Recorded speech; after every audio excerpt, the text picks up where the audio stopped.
Hello friends, कोई भी competitive exam हो, अगर आपके बेसिक मैथ्स के कंसेप्ट वीक है तो आपको डेफिनेटली बहुत सारी दिक्कतों का सामना करने पड़ने वाला है।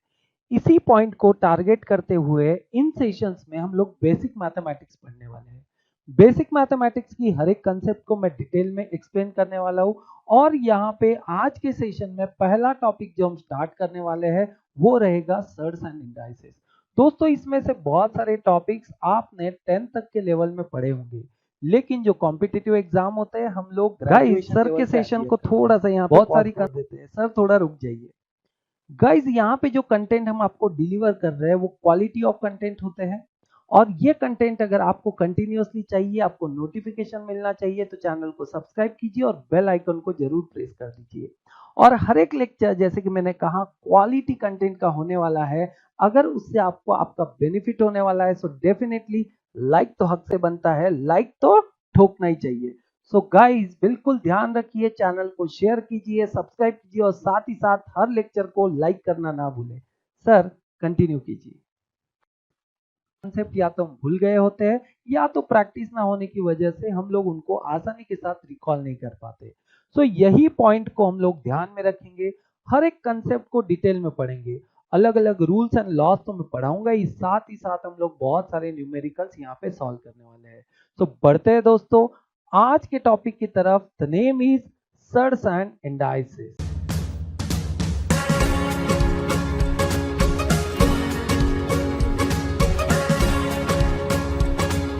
So guys let's start laws of indices. सबसे पहला कंसेप्ट जो हम आज के सेशन में पढ़ने वाले हैं वो लॉज ऑफ इंडाइसेस।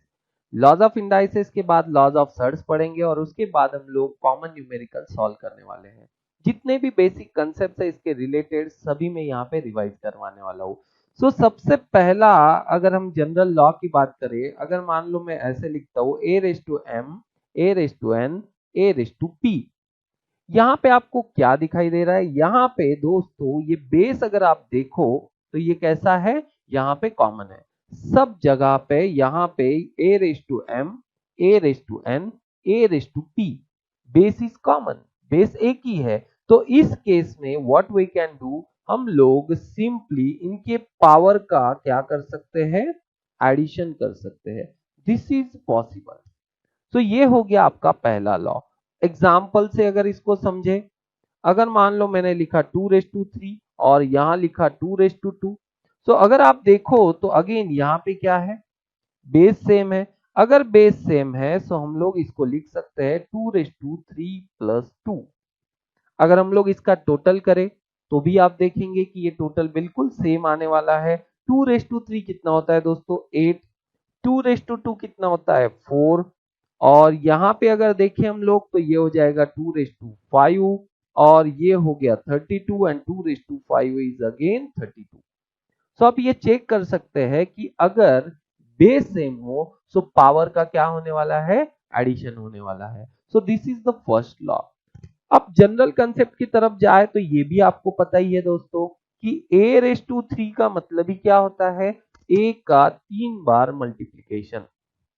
ये आपको पता होना चाहिए। When I write a raise to n it means a का कितनी बार मल्टीप्लीकेशन, n टाइम मल्टीप्लीकेशन। इसको हम लोग यहाँ पे मैं n लिख रहा हूँ क्योंकि आपको समझ में आए कि कितनी बार मल्टीप्लीकेशन, n टाइम मल्टीप्लीकेशन।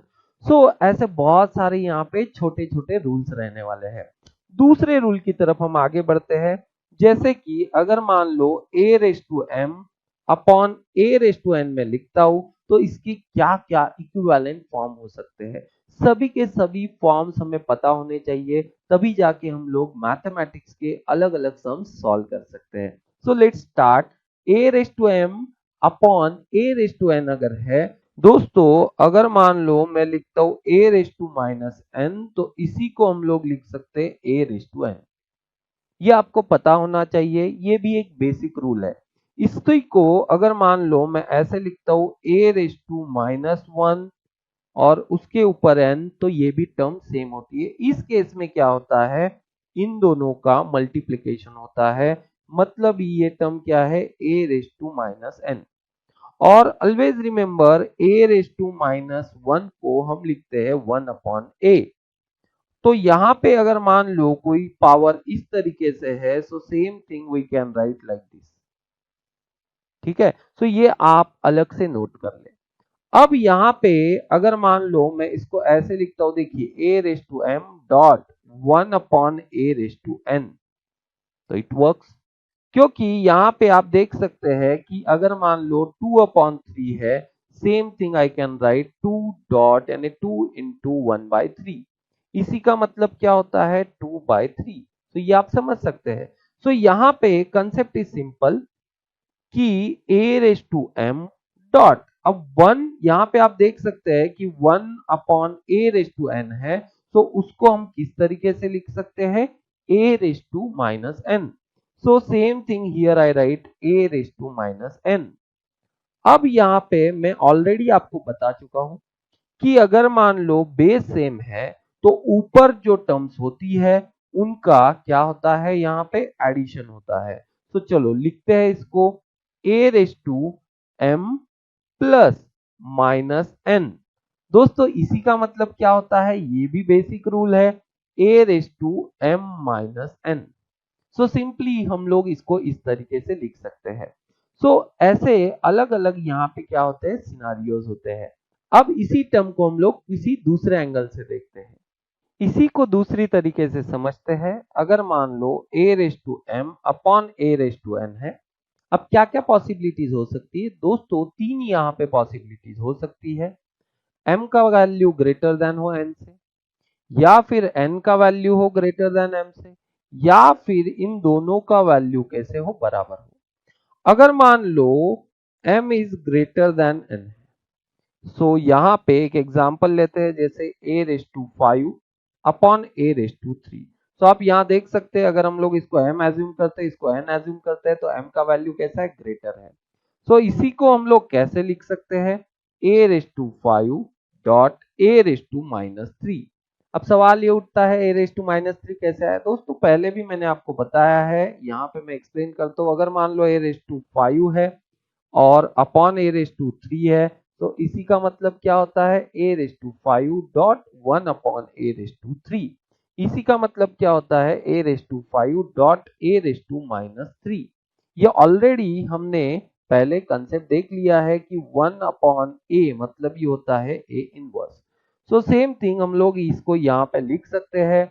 और यहाँ पे अगर देखो तो इसी को हम लोग कैसे लिखेंगे, 5 माइनस 3, क्योंकि जब बेस सेम होता है तो ऊपर वाले टर्म्स का एडिशन होता है। तो यहाँ पे जैसे कि ये -3 है, तो यहाँ पे ये टर्म हो जाएगा -3।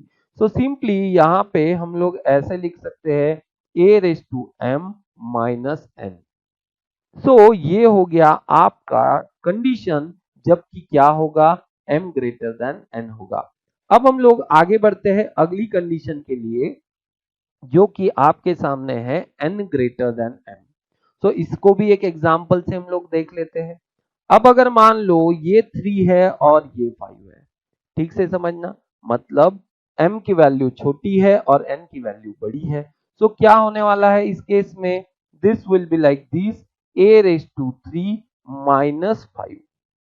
ठीक है, और इसी का मतलब क्या हो गया, a raise to minus 2। Point ठीक से समझना दोस्तों। अब आप मुझे बताइए, अगर मान लो मुझे यहाँ पे इस टर्म को इस तरीके से लिखना है, देखिए 1 अपॉन ए स्क्वायर, ठीक है, क्योंकि it is a raise to minus 2, so I can write 1 upon a raise to 2। सो अगर मान लो मुझे इसी फॉर्म में इन दो वैल्यूज को लिखना है, तो मुझे क्या करना पड़ेगा, 1 upon a raise to 5 minus 3, यानी पहले n की वैल्यू लिखनी पड़ेगी, फिर m की वैल्यू लिखनी पड़ेगी, तभी जाके क्या आने वाला है, 2 आने वाला है। सो यहाँ पे इन शॉर्ट आप ये समझ लीजिए कि अगर मान लो n ग्रेटर देन m का वैल्यू होगा, so I have to write like this, यहाँ पे 1 upon a raise to n minus m मैं इसे इस तरीके से लिख सकता हूँ। और जब ये दोनों वैल्यूज बराबर होगी तो सिंपली ये हो जाएगा 1। अब किस तरीके से 1 होगा, अगर मान लो a रेस टू 5 है अपॉन a रेस टू 5 है, जैसे कि आप जानते हो हम लोग इसको इस तरीके से लिखते हैं, तो ये क्या हो गया, 5 minus 5 and that is a raise to 0 and something raise to 0 is 1, ये ऑलरेडी मैं आपको बता चुका हूँ। सो बढ़ते हैं अगली कंसेप्ट की तरफ। अब अगला लॉ क्या है? सो ये आपको यहाँ पे पता होना चाहिए। अगर a रेज टू m है और उसका पावर है n, तो जब भी इस तरीके से टर्म आएगी तो इस केस में इन दोनों का मल्टीप्लिकेशन होता है। एक एग्जांपल लेते हैं, जैसे कि a रेज टू 2 है और रेज टू 3 है। सो इस केस में इन दोनों का मल्टीप्लिकेशन होगा। और ये टर्म याद रखिए, यहां पे ये बेस सेम है, तो इस केस में इन दोनों का हम लोग एडिशन करते हैं। लेकिन यहां पे टर्म क्या है? a raise to m raise to n, ये आप ध्यान दीजिएगा। सो इस तरीके से यहाँ पे मिक्सअप आपको नहीं करना है, नहीं तो कंफ्यूजन हो जाएगा। सो यहाँ पे इसी का मतलब क्या हो गया? a raise to 6। So same thing I can write like this, a raise to m into n। और अगर मान लो यहाँ पे एक और कंफ्यूजन यूजुअली होता है, अगर मान लो a raise to m n ऐसा दिया होता तो क्या होता? और यहाँ पे दिया है a रेज टू m का पावर n। तो इन दोनों में अंतर क्या है? तो दोस्तों जब भी ऐसा टर्म आता है तो सबसे पहले हम लोग ये वाला सॉल्व करते हैं। इसका मतलब क्या? We will calculate m raise to n first, उसका जो आंसर आएगा वो बन जाएगा a का पावर। वो क्या बन जाएगा? a का पावर। जैसे कि एक एग्जांपल से इसको समझ लेते हैं। अगर मान लो मैं यहाँ लिखता हूँ a raise to 2 raise to 3 और यहाँ पे है a raise to 2 raise to 3, क्योंकि यहां मैंने एज्यूम किया है m raise to 2 and n raise to 3। So अगर मान लो इसको हम कैलकुलेट करते हैं, सो आपको पता है 2 रेज टू 3 कितना होता है? 8 होता है। तो यहाँ पे ये हो जाएगा a रेज टू 8। और अगर इसकी बात करेंगे हम लोग, तो ऑलरेडी मैंने आपको इस रूल के अकॉर्डिंगली बता दिया है कि इन दोनों का क्या होना है? मल्टीप्लीकेशन होना है। तो ये हो जाएगा a रेज टू 2 इंटू 3, मतलब ये हो जाएगा a रेज टू 6। तो इससे ये बात आपको क्लियर हो गई होगी कि ये दोनों जो है वो कैसे है? नॉट इक्वल, दोनों बिल्कुल सेम नहीं है। इसी को दूसरे एग्जाम्पल से समझते हैं। अगर मान लो मैंने लिखा 2 raise to 2 raise to 3 raise to 2 और इस तरफ लिखा 2 raise to 2 raise to 3 raise to 2, तो क्या होगा? चलो यहां पे हमेशा याद रखो, जब भी ब्रैकेट, यहां देखिए ब्रैकेट बहुत ज्यादा इंपॉर्टेंट है। ब्रैकेट उस टर्म को कंप्लीट बनाता है। यहां पे जब भी ऐसा आएगा तो हम लोग ऊपर से नीचे की तरफ इसको सॉल्व करने वाले हैं। मतलब हम लोग सबसे पहले यहाँ पे सॉल्व करने वाले हैं 3 रेज टू 2। तो ये वैल्यू क्या हो जाएगी? 2 raise to 2 raise to 9, because 3 raised to 2 is what? 9. Then we will solve this term 2 raised to 9, मतलब ये हो जाएगा 2 raised to 512। अगर 2 raised to 9 का वैल्यू आप निकालते हैं तो वो हो जाता है 512। और यही अगर मान लो इसको हम सॉल्व करें, तो हम लोग क्या कर सकते हैं? हम पहले 2 raised to 2 को सॉल्व करेंगे। तो 2 raised to 2 is 4, उसका पावर 3 और उसका पावर है 2। फिर हम 4 रेज टू 3 को सॉल्व करेंगे, जो हो जाएगा 64 और उसका पावर 2। सो डेफिनेटली अगर मान लो ये दोनों टर्म्स आप यहाँ पे वैल्यू कैलकुलेट करते हो तो आपको पता चलेगा कि ये दोनों इक्वल नहीं है। तो दोस्तों ये पार्ट यहाँ पे समझना बहुत जरूरी है कि अगर मान लो विदाउट ब्रैकेट सिंपली पावर इस तरीके से दिया होगा, तो पहले 4 रेज टू 5 सॉल्व करो, उसका जो भी आंसर आएगा फिर 3 रेज टू वो पावर सॉल्व करो, फिर उसका जो आंसर आएगा 2 रेज टू वो पावर सॉल्व करो, देन a रेज टू जो भी कुछ आंसर आएगा उसको आपको सॉल्व करना है। लेकिन इसी टर्म को अगर इस तरीके से दिया हुआ है, सो आप यहाँ समझ जाइए कि पहले आपको ये सॉल्व करना है, फिर उसका पावर कैलकुलेट करना है, फिर उसका रेज टू 4 कैलकुलेट करना है, फिर उसका रेज टू 5 कैलकुलेट करना है। तो दोस्तों इस तरीके से अलग अलग कंसेप्ट आपको प्रैक्टिस करना है। और आज जो न्यूमेरिकल्स लेने वाला हूं उसमें यही सभी कंसेप्ट हमारे काम में आने वाली है। और आपको पता चलेगा कि ये कंसेप्ट कहीं ना कहीं आपको पता है, लेकिन इनका प्रैक्टिस नहीं होता है, सो हम लोग न्यूमेरिकल्स आसानी से सॉल्व नहीं कर पाते। सो बढ़ते हैं अगले कंसेप्ट की तरफ। सो अगला कंसेप्ट ऐसा रहेगा दोस्तों, अगर मान लो A B raise to N है, तो हम लोग इसको सेपरेटली इस तरीके से लिख सकते हैं। एग्जाम्पल से देख लेते हैं। अगर मान लो यहाँ मैं a का वैल्यू 2 ले लेता हूँ, b का वैल्यू 3 ले लेता हूँ और n का वैल्यू मान लो हम लोग ले लेते हैं 2। तो आप देखेंगे कि इसको हम लोग इस तरीके से लिख सकते हैं 2 इंटू 3 रेस टू 2, क्योंकि यहाँ पे हमने वैल्यूज उसी हिसाब से अज्यूम किया है। और अब इसको कैलकुलेट कर लेते हैं, तो ये क्या हो जाएगा 6 रेस टू 2, और अब इसकी तरफ आगे बढ़ जाते हैं जो कि 36 हो जाएगा। अब ये हो गया 2 raise to 2 dot 3 raise to 2। अब देख सकते हैं ए और बी का वैल्यू हमने क्या लिया हुआ है और पावर लिया हुआ है 2। अब इसको कैलकुलेट करके देखते हैं, तो ये हो जाएगा 4 और 3 raise to 2 is 9 and 4 9s are 36। तो आप देख सकते हैं बोथ साइड्स आर इक्वल। तो दोस्तों यहाँ पे आपको ये वाला कंसेप्ट क्लियर हो गया होगा कि अगर मान लो हम लोग इसको इस तरीके से अज्यूम करते हैं, तो हम लोग इसको इंडिविजुअली इस तरीके से लिख सकते हैं और दोनों साइड बिल्कुल क्या होने वाली है, यहाँ पे LHS इक्वल टू RHS होने वाली है। तो दोस्तों इस तरीके से छोटे छोटे कंसेप्ट यहाँ पे है। बढ़ते हैं अगले कंसेप्ट की तरफ। अब अगला कंसेप्ट इस तरीके से है दोस्तों, अगर मान लो A अपॉन B है और उसका पावर है, सो इसी को हम लोग इंडिविजुअली इस तरीके से लिख सकते हैं। चलो एग्जांपल लेते हैं। अगर मान लो 2 अपॉन 3 है और रेस टू 2 है, तो इसका अगर हम लोग वैल्यू कैलकुलेट करेंगे तो आप देखेंगे कि ये इसी को 2 इंटू, अब ये क्या है 1/3 रेस टू 2 है। सो इसी को हम लोग और ऐसे भी लिख सकते हैं, देखिए 3 raise to minus 1 raise to 2, क्योंकि अब आपको ये पता है दोस्तों कि ये जो 1/3 है इसको हम लोग कैसे लिख सकते हैं 3 रेस टू माइनस 1। मैं बहुत ज्यादा इसको सिंप्लीफाई कर रहा हूँ इन टर्म्स को, हो सकता है आपको ये बेसिक कंसेप्ट पता हो, लेकिन कितने अलग अलग तरीके से हम लिख सकते हैं, वैरायटीज ऑफ वेज आपको पता होनी चाहिए। और अभी अभी मैंने ऑलरेडी आपको एक लॉ बताया कि a raise to n dot b raise to n, इसी का मतलब क्या होता है a into b raise to n। मतलब यहाँ पे ये 2 है, ये 3 रेस टू माइनस 1 है, सो और रेस टू क्या है 2, इसको हम लोग क्या कर सकते हैं इंडिविजुअली लिख सकते हैं। मतलब ये हो जाएगा 2 raise to 2 dot 3 raise to minus 1 उसका पावर 2। और ये ऑलरेडी हम देख चुके हैं कि a raise to m raise to n अगर है तो इन दोनों का मल्टीप्लीकेशन होता है। तो यहाँ पे सिंपली अगर इस टर्म की बात करें हम लोग, तो यहाँ पे क्या हो जाएगा, ये हो जाएगा 2 raise to 2 dot 3 raise to minus 2। अब आप इसको सॉल्व कीजिए, सो आपको आंसर क्या मिल जाएगा 2 raise to 2 is 4 and 3 raise to minus 2, so इसी को आप लिख सकते हैं 1 upon 3 raise to 2 and if you solve it further so it will turn out 4 upon 9। अब हम लोग इसके लिए जो हमने वैल्यू निकाला है वो क्या आ गया दोस्तों 4 अपॉन 9।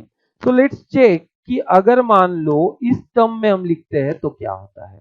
सो आप देखिए यहाँ पे ये 2 है, ये 3 है।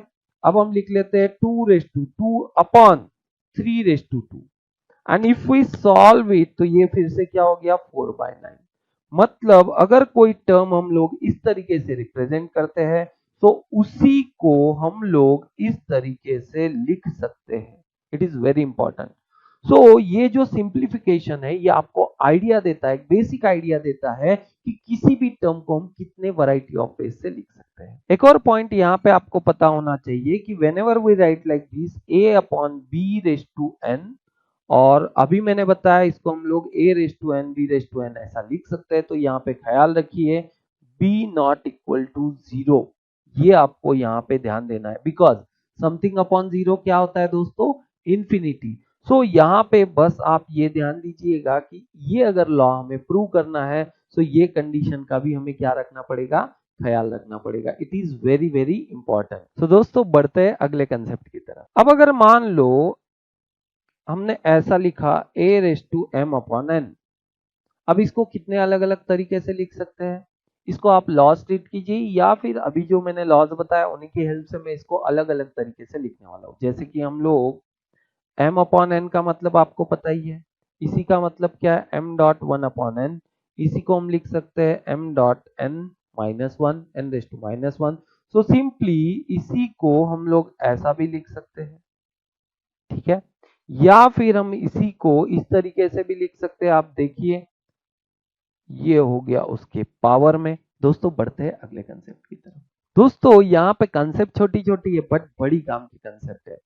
अब अगर मान लो यहाँ पे मैंने लिखा a upon B raise to n, so same thing आप ध्यान दीजिएगा, इसी को मैं लिख सकता हूँ b upon a raise to minus n। इसी टर्म को एग्जाम्पल के माध्यम से समझते हैं। अगर मान लो 2 अपॉन 3 रेस टू 2 है और इसी को हम लोग कैलकुलेट कर लेते हैं 3 अपॉन 2 रेस टू माइनस 2 से, कैसे वैल्यूज होंगे। अब आपको पता है दोस्तों a raise to minus 2 when I write it is nothing but 1 upon a square only. अगर इसी टर्म को हम लोग इस फॉर्म में लिखे तो ये क्या हो जाएगा 1 अपॉन 3 बाय 2 रेस टू 2। और इसी को हम लोग इस तरीके से लिख सकते हैं। अब ये एक रूल आपको फिर से बता दूं, a upon B upon C upon D होगा और इसको नंबर दे देता हूं 1 2 3 4। तो दोस्तों यहाँ पे क्या होता है 1 इंटू 4 होता है अपॉन 2 इंटू 3 होता है। इसी का मतलब क्या होता है a into D upon B into C. हमेशा ध्यान रखना कि यहाँ पे सेकंड एंड थर्ड नंबर का मल्टीप्लीकेशन होता है और यहाँ पे 1 एंड 4 का, यानी 4 चले जाता है ऊपर एंड 3 मल्टीप्लाई हो जाता है सेकंड टर्म से। सो यहाँ पे ये समझना या ये फंडामेंटल भी आपको पता होना चाहिए। सो इसी को अगर हम लोग देखें तो ये टर्म क्या है 1 बाय 1 अपॉन, इसी को हम लोग इंडिविजुअली भी लिख सकते हैं, ये ऑलरेडी हमने देख लिया है कि a upon B raise to 2 है, so we can write individually. इनको हम लोग इंडिविजुअली भी लिख सकते हैं। सो यहाँ पे हमने इसको इंडिविजुअली लिख दिया। अब अगर मान लो इसको मैं फर्दर लिखता हूं तो यहाँ पे देखिए ये हो गया फर्स्ट टर्म, ये सेकंड टर्म, ये थर्ड टर्म, ये फोर्थ टर्म। तो ये ब्रैकेट में फिलहाल हटा देता हूं। तो आप समझ गए होंगे कि ये हो गया फर्स्ट टर्म, ये हो गया सेकंड टर्म, ये थर्ड टर्म, ये फोर्थ टर्म। सो मतलब ये 2 रेस टू 2 कहाँ जाएगा ऊपर जाएगा और 3 रेस टू 2 किससे मल्टीप्लाई होगा 1 से मल्टीप्लाई होगा। मतलब अगर इसको लिखे हम लोग इस तरीके से तो ये हो जाएगा 2 raise to 2 upon 3 raise to 2। Same thing I can write like this 2 upon 3 raise to 2। So आप देख सकते हैं ये टर्म हो गई इसके इक्विवेलेंट। हमने यहां से स्टार्ट किया था और इसके बराबर में वो टर्म आ गई। तो फिलहाल के लिए आपको सिर्फ ये रूल्स याद रखना है। मैं बस आपको क्या करके दे रहा हूं सिंप्लीफाई करके दे रहा हूं। अलग अलग वैरायटी में इनको किस तरीके से लिखा जाता है, किस तरीके से सिंप्लीफाई किया जाता है, हर एक टर्म आपको पता होनी चाहिए दोस्तों। बढ़ते हैं अगले कंसेप्ट की तरफ। अब अगर मान लो मैं इसको इस तरीके से लिखता हूं minus N raise to N, so ये वैल्यू प्लस 1 कब होगी और माइनस 1 कब होगी। सो ये समझना भी यहाँ पे जरूरी है। यहाँ पे अगर मान लो n का वैल्यू इवन होता है, सो मतलब n अगर मान लो इवन टर्म है तो ये हो जाता है प्लस 1। और अगर मान लो ये वैल्यू यहाँ पे n का वैल्यू ऑड है तो ये हो जाता है माइनस 1। इसी को हम एग्जाम्पल से समझते हैं। माइनस 1 रेस टू 1 होता है माइनस 1, माइनस 1 रेस टू 2 होता है 1, माइनस 1 रेस टू 3 होता है माइनस 1, माइनस 1 रेस टू 4 होता है दोस्तों 1, माइनस 1 रेस टू 5 होता है माइनस 1, माइनस 1 रेस टू 6 होता है 1।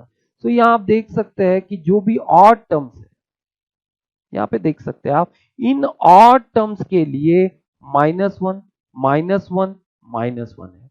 लेकिन वही जो इवन टर्म्स है उन सभी इवन टर्म्स के लिए क्या है 1। सो ये भी आपको डायरेक्ट पता होना चाहिए। हर समय हम लोग इसको सॉल्व करके या चेक करके नहीं देख सकते।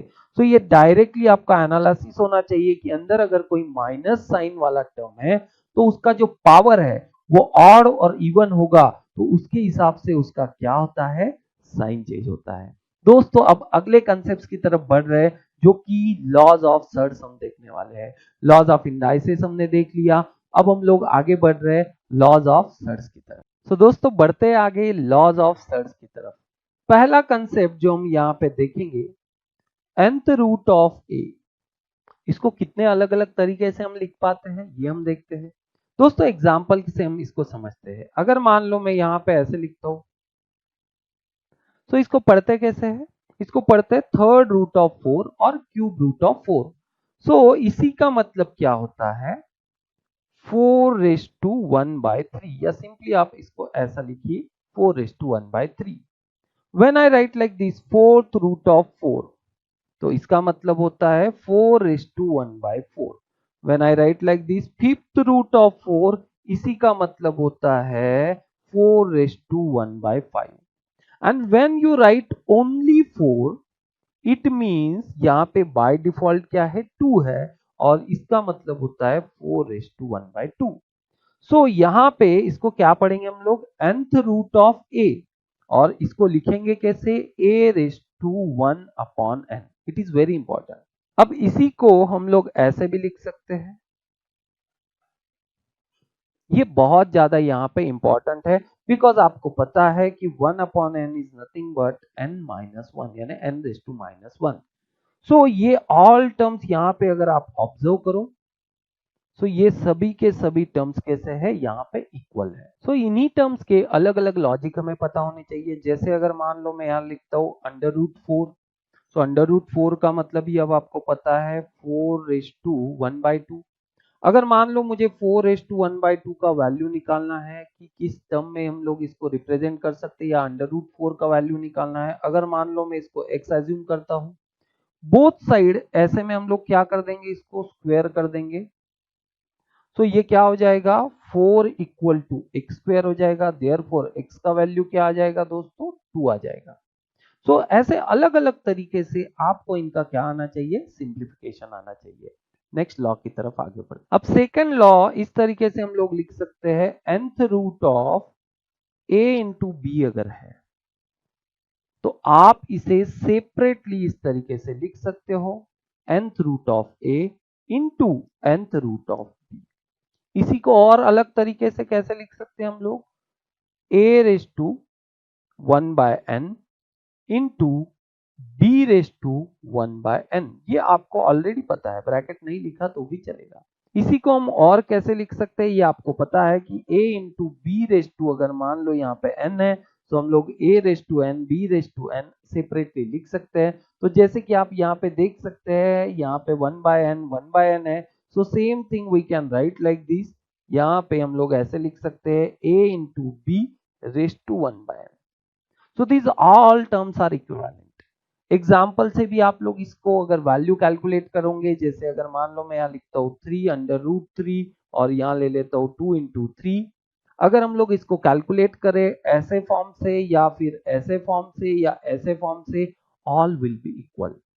सो इस तरीके से अलग अलग रिप्रेजेंटेशन का आदत आप डाल लो, इसका प्रैक्टिस करो। नेक्स्ट कंसेप्ट, सो थर्ड हम इस तरीके से लिख सकते हैं, nth रूट ऑफ a/b। सो अगर इसको हम देखें तो हम लोग इसको सेपरेटली इस तरीके से लिख सकते हैं, nth root of a upon nth root of b। The same thing we can write like this, a⁻1/n upon b⁻1/n। ये अब आपको पता है कि हम लोग nth रूट ऑफ a को सिंपली a⁻1/n ऐसा लिख सकते हैं। अब इसी को हमने पहले लॉज ऑफ इंडाइसिस में रूल देखा था, a⁻n अपॉन b⁻n, इसी का मतलब होता है a/b⁻n। ये अब आपको पता है। So same thing we can write like this, a upon b, और यहाँ पे हम लोग क्या कर सकते हैं, इसको इस तरीके से लिख सकते हैं। सो ये भी अलग अलग तरीके का रिप्रेजेंटेशन है। बढ़ते हैं नेक्स्ट लॉ की तरफ। So next can be nth root of a और उसका पावर n। ऐसा होगा तो क्या होगा, देखते हैं। इसी को हम लोग कैसे लिख सकते हैं, इस केस में 1/n, और ये हो गया रेज़ टू n, क्योंकि अब आपको पता है कि हम लोग इसको इस तरीके से लिख सकते हैं। और लॉज ऑफ इंडाइसिस के अकॉर्डिंगली आपको ये भी पता है, अगर ऐसा है तो क्या होता है, m और n का मल्टीप्लीकेशन होता है, और अगर ऐसा है तो ये सॉल्व होता है और फिर a⁻, उसका पावर कैलकुलेट होता है। सो ये दोनों टर्म आपको बिल्कुल पता है। तो यहाँ पे दोस्तों क्या होने वाला है, a⁻1/n इंटू n होने वाला है। मतलब ही अगर इसको आप सॉल्व करोगे तो ये सिंपली क्या हो जाएगा, a⁻n/n, मतलब ये a⁻1, मतलब ही क्या हो जाएगा, a हो जाएगा। सो इस तरीके से आप इस लॉ को समझ सकते हैं। इसी में अगर आप देखेंगे कि इन दोनों n का वैल्यू अगर अलग है तो क्या होगा, चलो इसको मैं 5th बना देता हूं। अगर मान लो यहाँ पे n है और ये हो गया a और उसका पावर m है, तो इसी को हम लोग कैसे लिख पाएंगे? अब चलो मैं इसको हटा देता हूं यहां से, और इसको हम लोग लिख पाएंगे, ये अंदर के टर्म को पहले लिखता हूं a⁻1/n और यहाँ आ गया m। अब ऐसे केस में इन दोनों का क्या होना है? मल्टीप्लीकेशन। सो पावर का मल्टीप्लीकेशन होगा 1/n इंटू m, मतलब ये हो गया a⁻m/n। So this is one variety. So आप समझ सकते हैं यहाँ पे कि अलग अलग तरीके के सिंप्लीफिकेशन स्ट्रैटेजीज में यहाँ पे यूज कर रहा हूँ। टर्म्स काफी सिंपल है, बट ये रिवीजन जब हम लोग एग्जैक्टली न्यूमेरिकल सॉल्व करेंगे बहुत बहुत इंपॉर्टेंट होने वाला है, बहुत मजा आने वाला है दोस्तों। बढ़ते अगले कंसेप्ट की तरफ। दोस्तों आपको वैरायटी ऐसा भी आ सकता है कि अगर मान लो आपको मल्टीपल लेवल्स में रूट दे दिए जाए, इस तरीके से इसको और भी लेवल्स में हम लोग लिख सकते हैं, जैसे कि यहाँ पे आप देख सकते हैं, और यहाँ पे a रहेगा। सो ऐसे मल्टीपल लेवल्स भी हो सकते हैं। सो हम लोग सिंपली 2 लेवल तक का पहले सॉल्व कर लेते हैं, और एग्जाम्पल के समय हम लोग उसको मल्टीपल लेवल्स में भी डिस्कस करेंगे। अब आपको पता है कि इसको कैसे रिप्रेजेंट करते हैं भाई। nth रूट ऑफ a को हम लोग कैसे लिखते हैं? a⁻1/n। So simply here I will write like this, इसको मैं ऐसे लिख लेता हूं 1/n। फर्दर ये क्या है? अभी mth रूट हो गया ना ये, सो इसके लिए हम लोग क्या करेंगे? a⁻1/n है और उसके पावर में आ जाएगा 1/m। अब आपको लॉज ऑफ इंडाइसिस में पता है, इन केस में इन दोनों का क्या होता है? मल्टीप्लीकेशन होता है। सो यहाँ पे क्या हो जाएगा? a⁻1/n into 1/m। सो इसी का मतलब ये हो गया 1/nm। और अभी अभी हमने देखा a⁻1/n मतलब ही क्या होता है दोस्तों? nth root of a। So यहाँ पे आप देखिए ये क्या है? a⁻1/nm है, मतलब ही nmth रूट ऑफ a। हम लोग इसको ऐसा लिख सकते हैं। अगर आप इन दोनों टर्म्स को मैप करो तो आप बखूबी ये समझ जाएंगे। सो इस तरीके से यहाँ पे हम लोग अलग अलग तरीके से इन टर्म्स का रिप्रेजेंटेशन कर सकते हैं। अब हम समझते हैं एग्जैक्टली सर्च होता क्या है और उसका ऑर्डर क्या है। तो दोस्तों स्क्रीन पे आप सर्च का डेफिनेशन देख सकते हैं। Let A B a rational number, मतलब a एक रैशनल नंबर है, and n be a positive integer such that a⁻1/n is equal to nth root of a is irrational, तब हम कहेंगे कि nth root of a is called third of order n। दोस्तों definition से ये ज्यादा clear नहीं हुआ होगा, थोड़ा सा इसको सिंप्लीफाई कर देता हूँ। दोस्तों इसी टर्म को मैं एग्जांपल से यहाँ क्लियर कर देता हूँ। सो यहाँ ले लेता हूँ, अगर मान लो if x⁻7 इक्वल टू 32 है, दोनों को पावर 1/7 से हम लोग यहाँ मल्टीप्लाई कर देते हैं। सो ये हो जाएगा 1/7 और ये हो जाएगा 32⁻1/7। सो यहाँ पे जैसे कि आप देख सकते हैं 7 विल गेट कैंसल। सो ये हो जाएगा x equal to 32⁻1/7। Same thing हम लोग कैसे लिख सकते हैं? आपको पता है कि इसको हम लिख सकते हैं x⁻7th रूट ऑफ 32। दोस्तों अब आप देखेंगे कि इसको हम लोग फर्दर सिंप्लीफाई नहीं कर सकते, तो ये बन जाता है यहाँ पे इररेशनल नंबर। सो हमने जो टर्म्स ली थी, आप देखेंगे यहाँ पे कि यहाँ पे टर्म्स आप देख सकते हैं, यहाँ पे एक वर्ड दिया हुआ है कि जो आप n ले रहे हो वो कैसा होना चाहिए? पॉजिटिव इंटीजर होना चाहिए। देखिए हमने जो 7 यहाँ पे लिया था वो कैसा है? Positive integer. दूसरा जो हमने यहाँ पे a चूज किया था वो कैसा था? वो रैशनल नंबर था। तो यहाँ पे आप देखेंगे कि जब हमने इसको सिंप्लीफाई किया, हम लोग ऐसे टर्म तक पहुंच गए जो फर्दर सिंप्लीफाई नहीं किया जा सकता। तो इस केस में हम लोग इसको बोलेंगे it is a surd of order 7। Surds of order 7। सो यहाँ पे सर्ड्स को सिंपल भाषा में किस तरीके से कहेंगे? सर्ड्स वो होता है जो इररेशनल नंबर होता है, जो फर्दर सिंप्लीफाई नहीं किया जाता और जिसको हम लोग इस फॉर्म में लिख पाते हैं। तो दोस्तों इस तरीके से हमने अभी लॉज ऑफ इंडाइसिस और लॉज ऑफ सर्च देखे। सर्च होता क्या है उसका फंडामेंटल कंसेप्ट देखा। अब हम लोग इस टॉपिक पे बेस अलग अलग न्यूमेरिकल्स का प्रैक्टिस करेंगे, जिस पे हम लोग ये सभी कंसेप्ट जो अभी हमने पढ़ी है वो सभी की सभी कंसेप्ट हम लोग अप्लाई करने वाले हैं। सो बहुत मजा आने वाला है। बढ़ते हैं आगे exact and numerical solving. So guys let's start solving numericals. Laws of indices, laws of surds हमने यहाँ पे देख लिए हैं कि अलग अलग कंसेप्ट किस तरीके से आती है। अब हम लोग वही कंसेप्ट यहाँ पे प्रैक्टिकली न्यूमेरिकल्स के अंदर किस तरीके से यूटिलाइज की जाती है, किस तरीके से उनका यूज किया जाता है वो देखते हैं। चार ऑप्शंस यहाँ पे देख पा रहे होंगे आप, एक ऑप्शन आपको चुनना होता है। So let's start solving this. So यहाँ पे अब आप देख सकते हैं कि हमेशा जब भी इस टाइप का न्यूमेरिकल आएगा, ऑलवेज रिमेंबर सबसे इनर मोस्ट जो पार्ट है वो सबसे पहले आपको सॉल्व करना है। जैसे कि अब आपको पता है अंडर रूट ए अगर है so we write this as like this, a raise to 1/2, मतलब ये ब्रैकेट लिखो मत लिखो कोई फर्क नहीं पड़ता, a रेज टू 1/2। सो दोस्तों सबसे पहले मैं यही एरिया सॉल्व करूंगा। So how I'll write simply 2 raise to 1/2, that's it. So guys अब मैं क्या करता हूं, यहां पे इस एरिया की जगह सिंपली 2 रेज टू 1/2 लिख देता हूं। ठीक है, अब हम क्या करेंगे, we will solve this part. ठीक है, जैसे कि लॉज ऑफ इंडाइसिस में हमने पढ़ा है a raise to b and a raise to c है, मतलब दोस्तों बेस अगर सेम है तो हम लोग क्या करते हैं, ऊपर जो टर्म होते हैं उनके क्या करते हैं, हम लोग एडिशन करते हैं। तो दोस्तों यहाँ पे भी हम लोग वही करने वाले हैं। आप देख सकते हैं 2 रेज टू 1 कुछ नहीं है, मतलब बाय डिफॉल्ट वहां पे 1 है, and 2 raise to half. So guys how we will solve it, 2 raise to 1 plus 1/2। So ये हो गया 2 रेज टू 2 प्लस 1/2, मतलब ये 2 रेज टू 3/2। सो गाइज ये 2 रेज टू 3/2 जो हमने यहाँ पे डिराइव किया वो हम लिखने वाले हैं यहाँ पे। ठीक है, सो चलो हम लोग लिखते हैं इसको। सो ये एरिया में हम लोग लिख देंगे अभी 2 रेज टू 3/2। सो हमने इतना पार्ट यहाँ पे क्या कर लिया है दोस्तों, सॉल्व कर लिया। सो गाइज अब हम सॉल्व करने वाले हैं ये अंडर रूट। ठीक है, again the concept remain same, 2 raise to 3/2 raise to 1/2।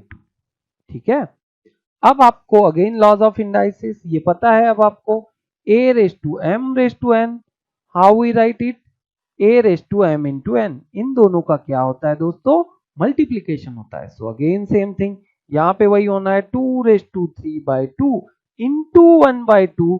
सो दोस्तों ये बन गया 2 रेज टू 3/4। ठीक है, सो यहाँ पे अब हम क्या करेंगे, ये 2 रेज टू 3/4 लिखने वाले हैं इस एरिया पे। हाईलाइटेड एरिया आप चेक कीजिए, तो देखिए मैं कंप्लीटली इसको हटा देता हूं और यहाँ पे हम लोग लिखने वाले हैं दोस्तों 2 रेज टू 3/4। सो अब हम लोग जो ए एरिया हमने यहाँ पे लिखा है आप देख सकते हैं, इसको कैलकुलेट कर लेते हैं। अगेन यहाँ पे आप देख सकते हैं लॉज ऑफ इंडाइसिस, जब भी बेस सेम होगा, यहाँ पे बाय डिफॉल्ट 1 है, तब हम क्या करने वाले हैं, दोनों के पावर का एडिशन करने वाले हैं। सो ये हो गया इस तरीके से 4 प्लस 3/4, बेस है 2। सो मतलब ये हो गया 2 रेज टू 7/4। सो अगेन ये 2 रेज टू 7/4 हम लोग यहाँ पे लिख लेते हैं। So now it is 2 raise to 7/4। Guys इस तरीके से हम लोग इसको क्या कर सकते हैं, एक एक इनर लेवल से आउटर लेवल तक के क्या कर सकते हैं, सॉल्व कर सकते हैं। So now we will solve this area, ये अंडर रूट निकाल देंगे। सो कैसे करेंगे हम लोग, 2 रेज टू 7/4 रेज टू 1/2। भाई सेकंड लॉ आपको पता ही है। सो मल्टीप्लीकेशन करेंगे 2 raise to 7/4 into 1/2। So guys ये हो गया 2 रेज टू 7/8। सो इसकी जगह कहाँ है, यहाँ पे है। सो चलो इसे हटा देते हैं और लिख देते हैं यहाँ पे 2 रेज टू 7/8। चलो ये हटा देता हूं मैं, और अब आप देख सकते हैं यहाँ पे कि now we will solve this area. ठीक है, again rule number 1, law number 1। So base आप देख पा रहे होंगे सेम है।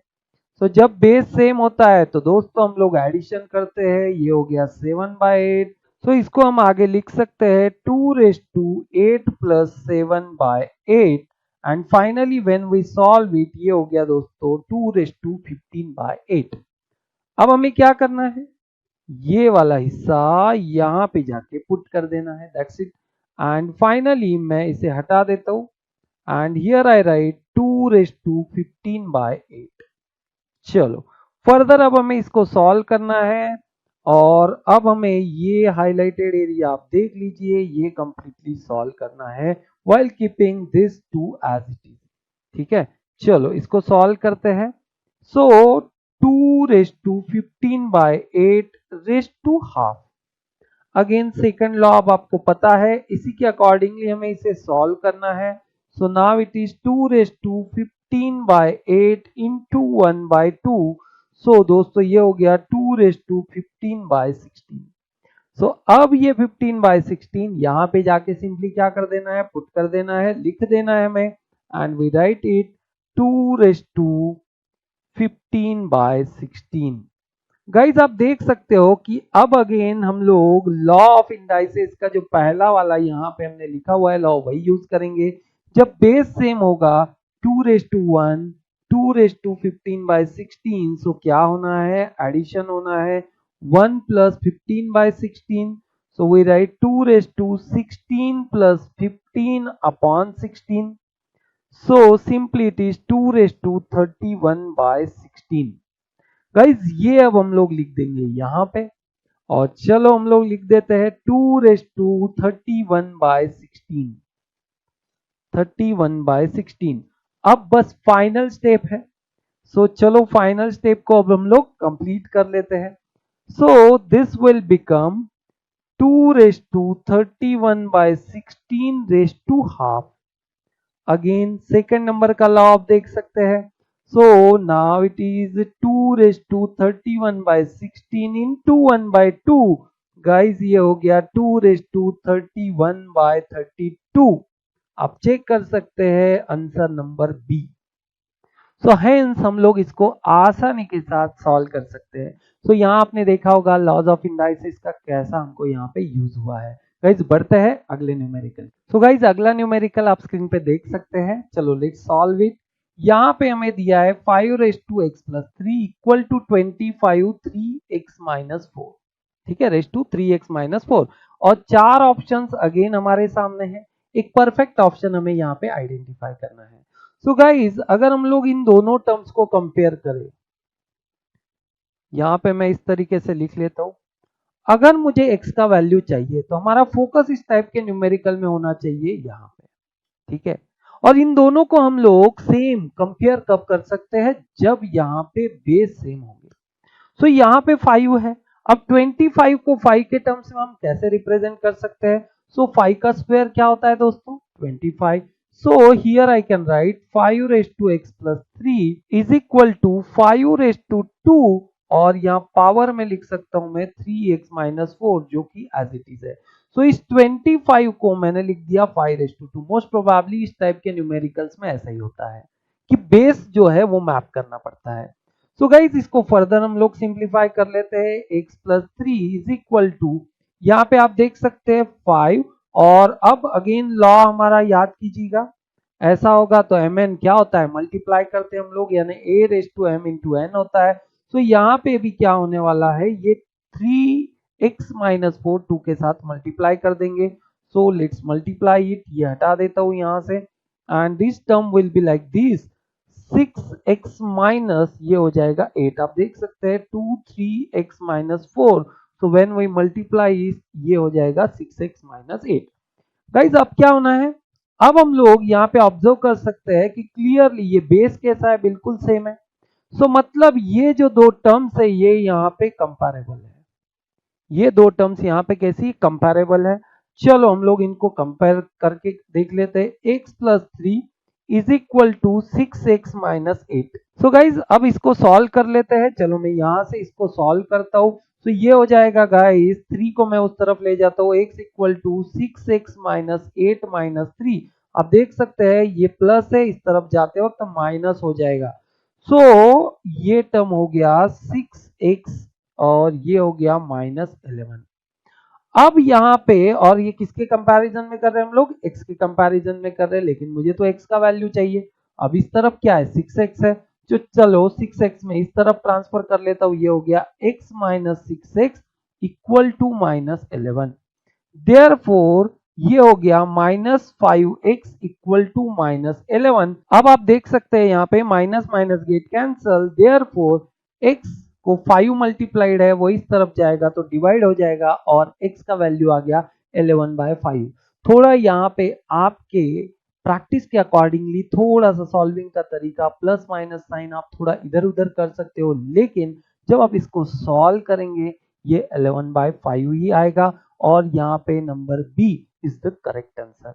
गाइज इस तरीके से हम लोग इस टाइप के न्यूमेरिकल को सॉल्व कर सकते हैं। बढ़ते हैं अगले न्यूमेरिकल की। गाइज नेक्स्ट यहाँ पे आप देख सकते हैं काफी सिंपल सी कंसेप्ट है और काफी सिंपल सी टर्म है, ऑलरेडी डेफिनेशन के वक्त हमने ये देख लिया है। सो यहाँ पे हमें पूछा गया है क्यूब रूट ऑफ 5 यानी third root of 5 is a third of the order. कौन सा ऑर्डर है? सो गाइज यहाँ पे concept is simple, nth root of a अगर हम बात करेंगे तो यहाँ पे this is a third of order n होता है। सो यहाँ पे क्या हो जाएगा, ऑर्डर थर्ड ऑफ ऑर्डर 3 हो जाएगा। So D will be the correct answer. बढ़ते हैं आगे। गाइज अगला न्यूमेरिकल आप स्क्रीन पे देख सकते हैं। चलो इसको सॉल्व करते हैं। Again there are 4 options, 4 options हमको ऑलरेडी यहाँ पे दिए हुए हैं। एक बेहतर ऑप्शन हमें यहाँ से चूज करना है। तो जैसे कि आप देख पा रहे होंगे यहाँ पे हमें दो अलग अलग टर्म्स दी हुई है, एक ये टर्म दी हुई है और ये एक टर्म दी हुई है। इन दोनों को मल्टीप्लाई करना है। पहले हम लोग एक एक टर्म को यहाँ पे सॉल्व कर लेते हैं। चलो सबसे पहले मैं ये टर्म को सॉल्व करता हूँ। आप यहाँ पे स्क्रीन पे देख पा रहे होंगे ये टर्म को हम लोग पहले सॉल्व कर लेते हैं। सो गाइज यहाँ पे हम लोग एग्जैक्टली क्या करेंगे, पहला न्यूमेरिकल जैसे हमने सॉल्व किया था वैसे ही हम इनर टू आउटर इसको सॉल्व करते जाएंगे। So guys first of all हम लोग ये वाला टर्म यहाँ पे सॉल्व कर लेते हैं। सो आप अगर देखेंगे इस टर्म को तो ये क्या है, 6th root of a raised to 9। So how we will solve it, यहाँ पे हम लोग इस तरीके से लिख सकते हैं a raised to 9 और raised to 1/6। So if we solve it further तो क्या हो जाएगा, a raised to 9 into 1/6। कैसे आया, लॉज ऑफ इंडाइसिस हमें पता है, ठीक है। सो अकॉर्डिंग टू दिस ये आ गया। सो ये हो गया a raised to 9/6 और यहाँ पे आप लोग इसको क्या कर सकते हैं, फर्दर सिंप्लीफाई कर सकते हैं। आई सिंप्लीफाई इट फर्दर और ये हो गया 3/2, a raised to 3/2।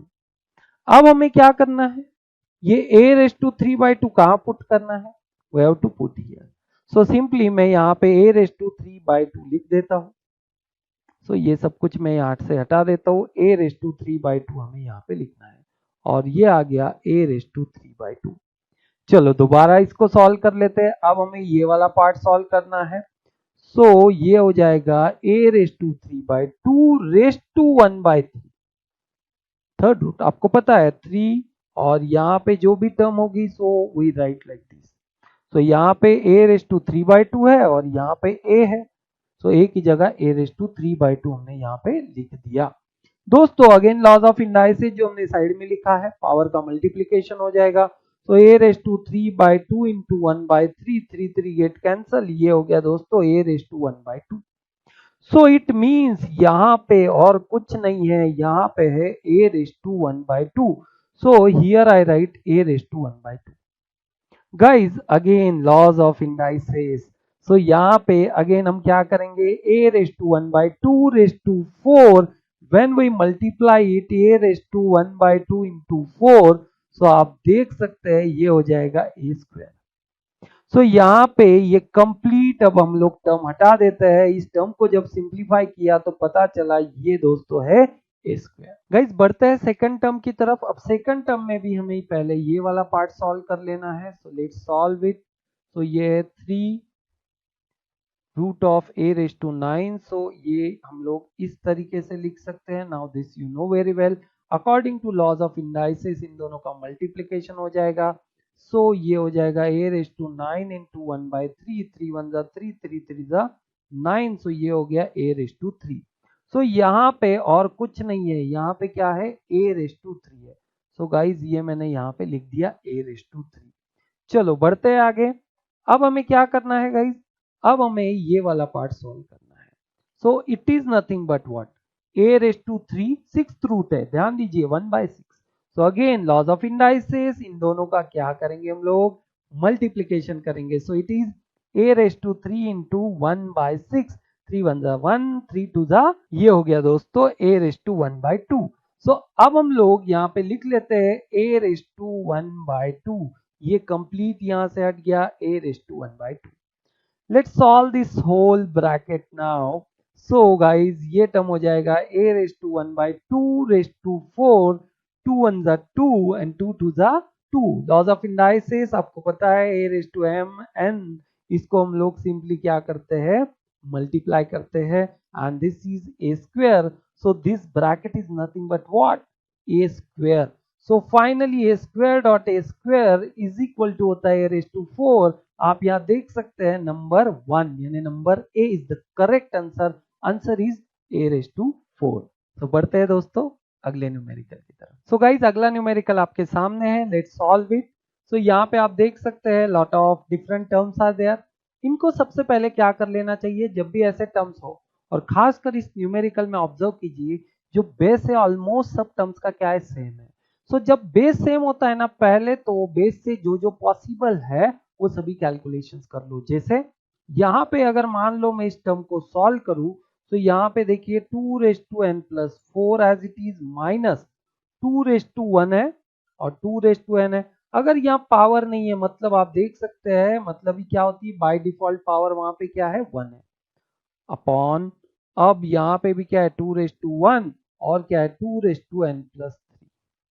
दोस्तों जब बेस सेम होता है, अब आपको पता है a raise to m a raise to n, so simply हम लोग क्या करते हैं, इन दो टर्म्स का एडिशन करते हैं। चलो अब हम लोग एक तो यहाँ एडिशन परफॉर्म करेंगे और एक तो यहाँ पे एडिशन परफॉर्म करेंगे, मतलब पावर्स का ही एडिशन की मैं बात कर रहा हूँ, सिर्फ हम लोग पावर के एडिशन करने वाले हैं। सो मैं इसको फर्दर सिंप्लीफाई कर लेता हूँ, 2 raise to n plus 4 as it is minus. दोस्तों अब आप ये टर्म को देखिए, बेस सेम है, लेट स्टार्ट।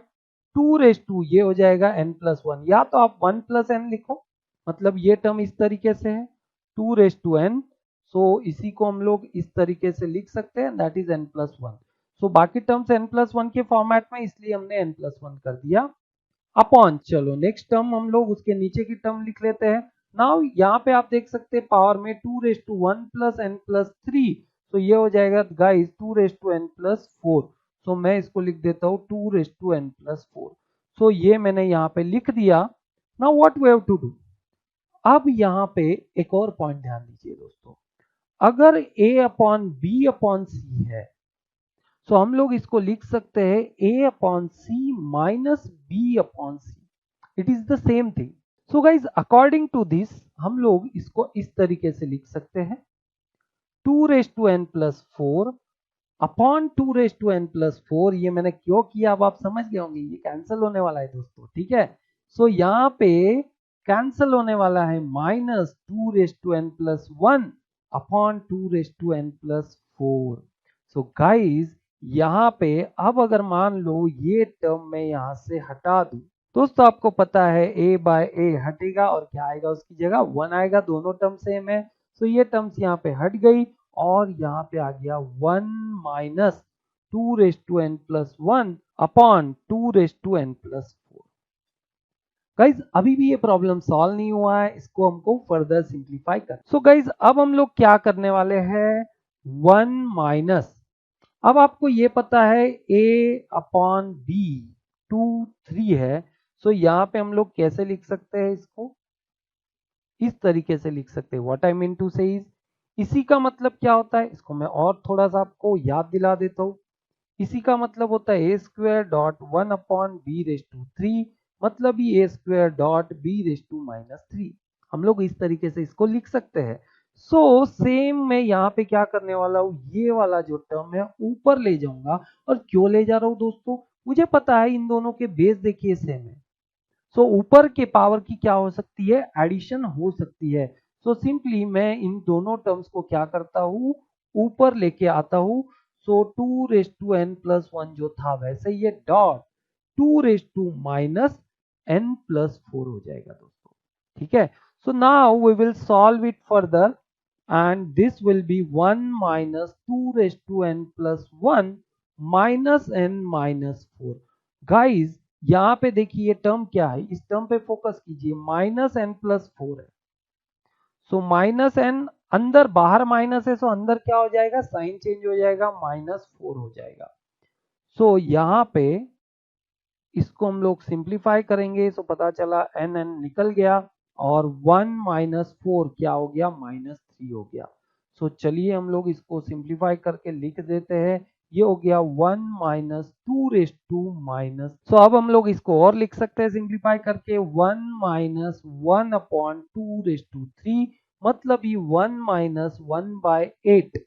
इसको फर्दर हम लोग सिंप्लीफाई कर सकते हैं, तो ये हो जाएगा 1 8 माइनस 1 अपॉन 8, मतलब दोस्तों हो गया ये 7 बाय 8। सो अब आप देखेंगे कि जो 7 बाय 8 हमने कैलकुलेट किया, ये रहा हमारा आंसर नंबर डी। सो इस तरीके से स्मॉल स्मॉल कंसेप्ट का यूज करके हम लोग आसानी के साथ न्यूमेरिकल सॉल्व कर सकते हैं। दोस्तों बेस सेम कब है, कब हमको नीचे से उसको ऊपर लेके जाना है, कब हमको प्लस करना है, कब माइनस करना है, हर एक चीज प्रैक्टिस के साथ ही पता चलती है।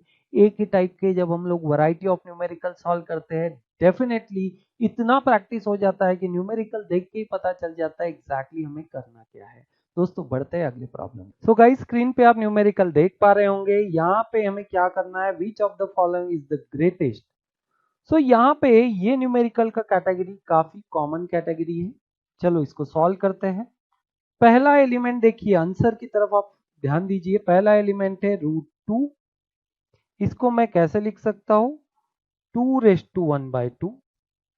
दूसरा एलिमेंट हम देखते हैं है 3, third root of 3, so I can write this like this. Then the fourth root of 4, so this I can write like this. Then sixth root of 6, this I can write like this. ठीक है दोस्तों। सो guys अब हमें क्या करना है, ये जो वैल्यूज हमें मिले हैं 2 3 4 6, इनका एलसीएम कंसीडर करना है। 2 3 4 6 इनका क्या कंसीडर करना है हमें, एलसीएम।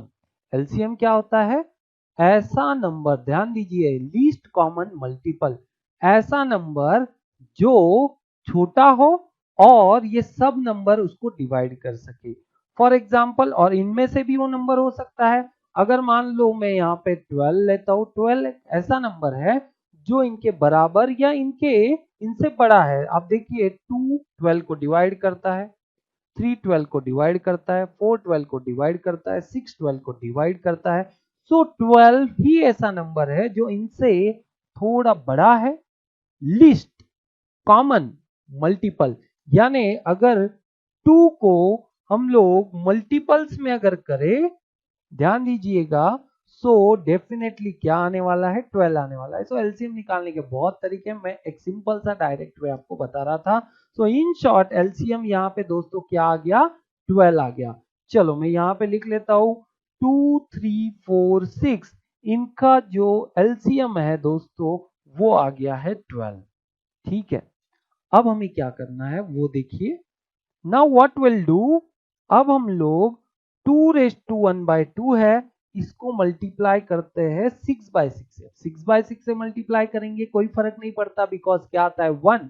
अगर आप देखो तो ये टर्म दोबारा क्या बनने वाली है, 2 रेस्ट टू 1 बाय 2 ही बनने वाली है। लेकिन नाउ व्हाट विल डू, अब दोस्तों ऐसा करने से ये टर्म हो जाती है 2 raised to 6 by 12 and this is expected, हमें यहाँ पे 12 चाहिए था। क्या चाहिए था, 12 चाहिए था, और यही हमारा यहाँ पे एक्सपेक्टेशन है। अब हम लोग क्या करेंगे, देखिए इसको हम लोग ऐसा लिख सकते हैं। अब आपको पता है 6 बाय 12 को हम लोग ऐसा भी लिख सकते हैं। ठीक है, सो चलो अगर मैं इसको ऐसा लिखता हूं तो कोई दिक्कत है, कोई दिक्कत नहीं है। और अब हम इसे कैसे लिख सकते हैं, हम लोग ऐसा भी लिख सकते हैं 1 बाय 12। ठीक है, अब आपको पता है दोस्तों लॉ ऑफ इंडाइसिस, अगर ऐसा है तो हम लोग इसको ऐसा भी लिख सकते हैं। सो आप देखिए यहाँ पे वही किया हमने, अलग से कोई नहीं किया। सो लॉज ऑफ इंडाइसिस की हेल्प लेंगे तो डेफिनेटली आप आसानी से यहाँ पे क्या कर सकते हैं, बड़े बड़े प्रॉब्लम सॉल्व कर सकते हैं। अब 2⁶ दोस्तों आपको पता है क्या होता है।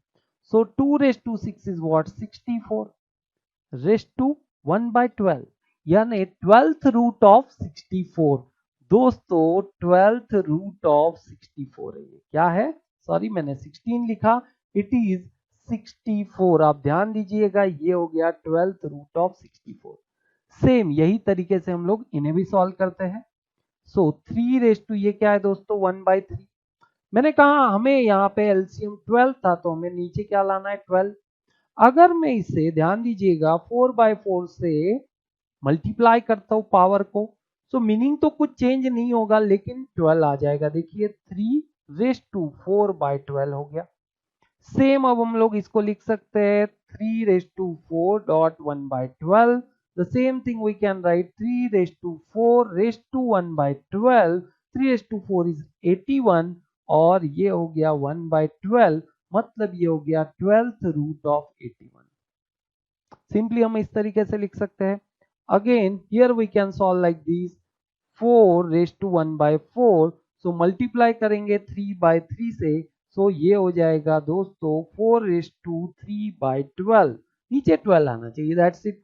और ये हो जाएगा 4⁵3.1/12।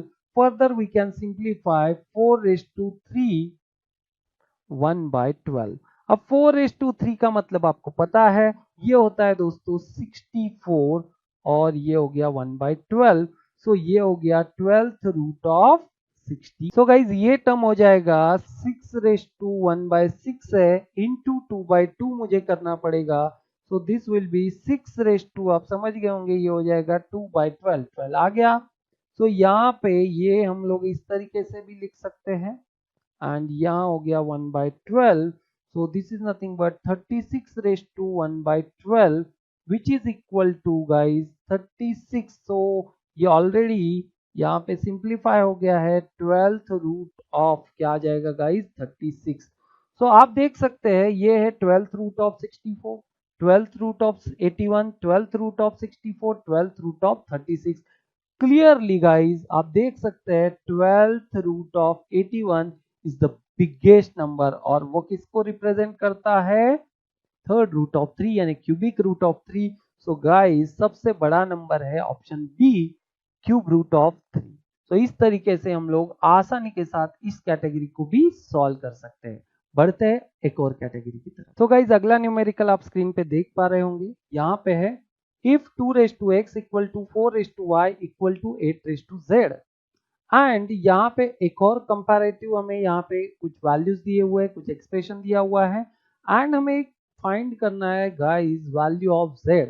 और 4 ऑप्शन हमारे सामने है, परफेक्ट ऑप्शन हमें यहाँ पे आइडेंटिफाई करना है। सो यहाँ पे इक्वेट किया हुआ है, यहाँ पे इक्वेट किया हुआ है। सो हम लोग क्या करते हैं, यहाँ पे सबसे पहले ये वैल्यूज है 2⁵x equal to 4⁵y is equal to 8⁻z। दोस्तों मैंने पहले भी कहा था आपको, इस टाइप से जब भी फॉर्म में कोई न्यूमेरिकल आएगा, आप उसका बेस पहले सेम करने का सोचो। सो यहाँ पे बेस अगर मान लो मैं लिखता हूँ 2⁵x, so this I can right 2⁵2⁵y 2⁵3⁵z। और गाइज आपको लॉज ऑफ इंडाइसिस पता है, सो a⁻m×n। सो यहाँ पे क्या होना है, अब ये हम लोग मल्टीप्लाई करके लिख सकते हैं। सो सिंपली हम लोग इनको मल्टीप्लाई करके लिख लेते हैं। तो ये टर्म्स हो जाएगी दोस्तों 2⁵x equal to 2⁵2y is equal to 2⁵3z।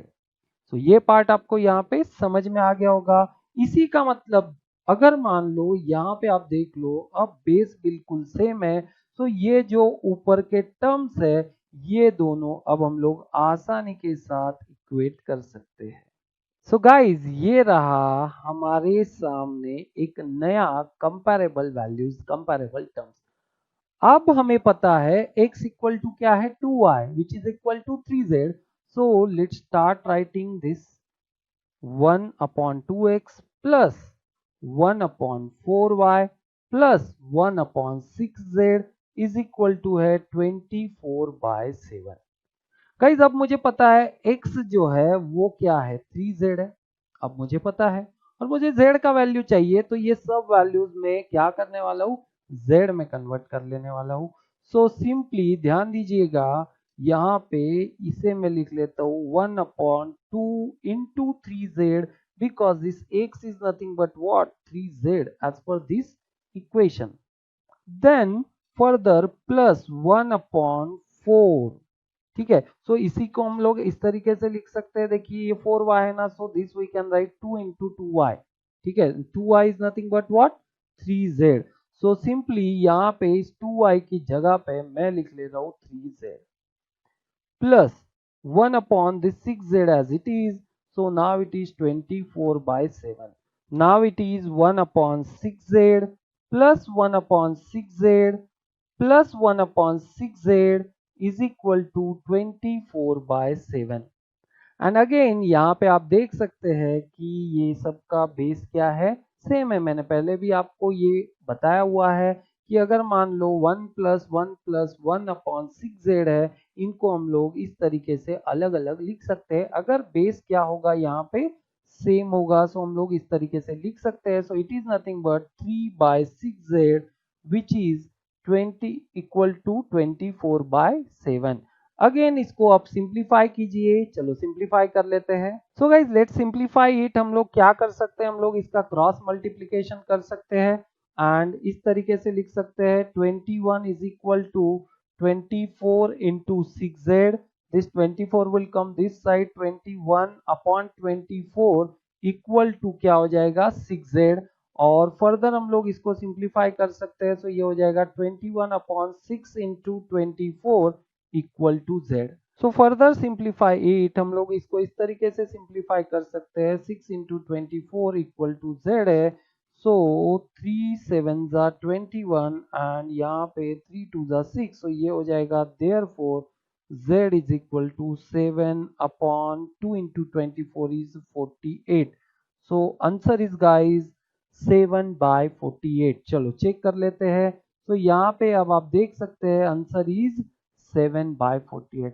So guys इस तरीके से हम लोग आसानी के साथ ये न्यूमेरिकल सॉल्व कर सकते हैं। सो अब आप समझ गए होंगे कि laws of indices and laws of surds, इनके हेल्प से, यानी आज का जो मेन टॉपिक था हमारा बेसिक मैथमेटिक्स की सीरीज में, सर्स एंड इंडाइसिस, इनके हेल्प से हम लोग वैरायटी ऑफ न्यूमेरिकल सॉल्व कर सकते हैं। ये बेसिक मैथ्स के न्यूमेरिकल थे। अगर इस तरीके से भी आप सिंप्लीफाई नहीं कर सकते हो, तो डेफिनेटली आपको जब आप एग्जैक्ट कॉम्पिटिटिव एग्जाम के न्यूमेरिकल सॉल्व करेंगे तो आपको दिक्कतें आने वाली है। सो मतलब आपको बहुत सारा इसके लिए प्रैक्टिस करना है। प्रैक्टिस के लिए मैं सजेस्ट करता हूँ book RS Agarwal. RS Agarwal में वैरायटी ऑफ न्यूमेरिकल्स आपको मिलेंगे, आपको सॉल्व न्यूमेरिकल्स तो मिलेंगे, साथ ही साथ वहां का एक्सरसाइज सॉल्व कर लो। उसके अलावा आपको कोई टेक्स्ट बुक, कोई बुक रेफर करने की जरूरत नहीं है। उसमें बहुत सारे कॉम्पिटिटिव एग्जाम्स के क्वेश्चंस भी इन्वॉल्व होते हैं और ज्यादा से ज्यादा आप आपके कॉम्पिटिटिव एग्जाम्स के क्वेश्चन सॉल्व कर सकते हो। सो गाइज नेक्स्ट सेशन में बेसिक मैथमेटिक्स के सीरीज को एक स्टेप से और आगे बढ़ाएंगे और नए टॉपिक्स की शुरुआत करेंगे। सो मिलते हैं गाइज अगले सेशन में। Till then good bye.